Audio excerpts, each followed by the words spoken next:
మంత్రి సంధ్యారాణి గారి పిఏ ఒక ప్రభుత్వ ఉద్యోగిని వేధించిన సంగతి ఆవిడ స్పష్టంగా టీవీల ముందుకొచ్చి చెప్పడం జరిగింది.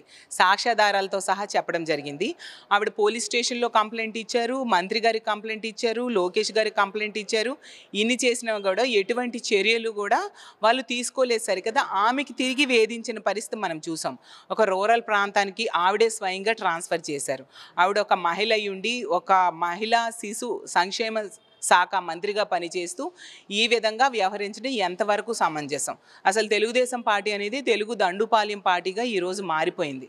ప్రతి సందర్భంలో కూడా ఈ కూటమి ప్రభుత్వం అధికారంలోకి వచ్చాక మహిళల రక్షణ గాల్లో దీపంలో అయిన పరిస్థితి మనం చూస్తూ ఉన్నాము. దీన్ని మేము తీవ్రంగా ఖండిస్తూ ఉన్నాము. ఈ సంఘటనలో తీసుకుంటే ఆ ప్రభుత్వ ఉద్యోగి అయిన బాధిత మహిళకి ప్రభుత్వం అండగా నిలవాల్సిన బాధ్యత ఉంది. ముఖ్యమంత్రి గారు తక్షణమే అతను ప్రతిసారి చెప్తారు, ఎవరైనా మహిళల మీద చేయి వేస్తే అదే చివరి రోజు అని చెప్పి. మరి ఎంతమంది మహిళల మీద మీ తెలుగుదేశం పార్టీ నాయకులే చేతులు వేస్తున్నారు, వాళ్ళని వేధిస్తూ ఉన్నారు. మరి మీరు ఎటువంటి చర్యలు తీసుకుంటున్నారు ముఖ్యమంత్రి గారు అని నేను అడుగుతూ ఉన్నాను. ఎప్పటికైనా ఆ దుర్మార్గుడిని, ఆ సతీష్ని వెంటనే అరెస్ట్ చేయాలి.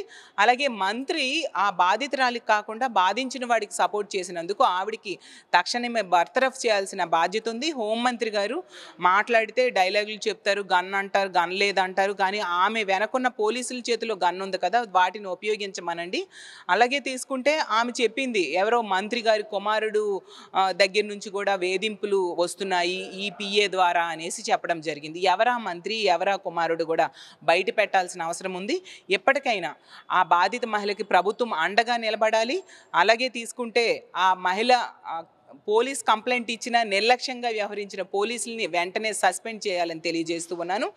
ఈ బాధిత మహిళకు అండగా నిలబడేందుకు మా వైఎస్ఆర్ కాంగ్రెస్ పార్టీ ఎప్పుడు కూడా సిద్ధంగా ఉంటుందని తెలియజేస్తున్నాను.